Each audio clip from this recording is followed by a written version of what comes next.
করতে হবে এবং রাষ্ট্রযন্ত্র তার যে ভূমিকা সেখানে রাখার জন্য আমরা যথাযথভাবে এটা এমন এক পর্যায়ে গেছে যে আর যদি আমরা এখানে ধৈর্য ধারণ করি তাহলে আমরা কি করতে হবে, আমরা একটা প্রতিরোধ করে তুলতে হবে। সবার 6 খতে খুব স্পষ্ট করে উল্লেখ করা আছে জাতীয় স্বার্থ ব্যতীত। কিন্তু সিলেটে আমাদের মনে হয় যে আমরা রাষ্ট্রের চেয়ে ঊর্ধ্বে উঠে গেছি। এ পর্যায়ে আমরা সিলেটের সমস্ত সংস্কৃতি কর্মীদের পক্ষ থেকে ধরার এই আয়োজনের একাত্মতা সিলেট চলছে আরেকটি আইনে।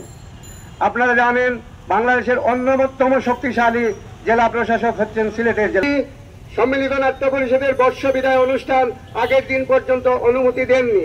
সেই শক্তিশালী জেলা প্রশাসক কিভাবে টিলা কাটা নদীর বালু উত্তোলন রোধ করতে পারেন না, সেটা আমাদের বিশ্বাস হয় না। আমরা বিশ্বাস করি তার সহযোগিতায়, তার ছত্রছায়ায় এসব হচ্ছে। অবিলম্বে আমরা বলতে চাই, যদি দ্রুত সময়ের মধ্যে তিনি ব্যবস্থা নেবেন তাহলে তার বিরুদ্ধে সিলেটবাসী ফুঁসে দাঁড়াবে। সিলেট সমাচারের একটি ঘটনা হয়েছে, পুরোনো দিনের এই বিষয়গুলো একটু জানবেন, জেনে তারপর আপনি দ্রুত সময়ের মধ্যে ব্যবস্থা নেবেন।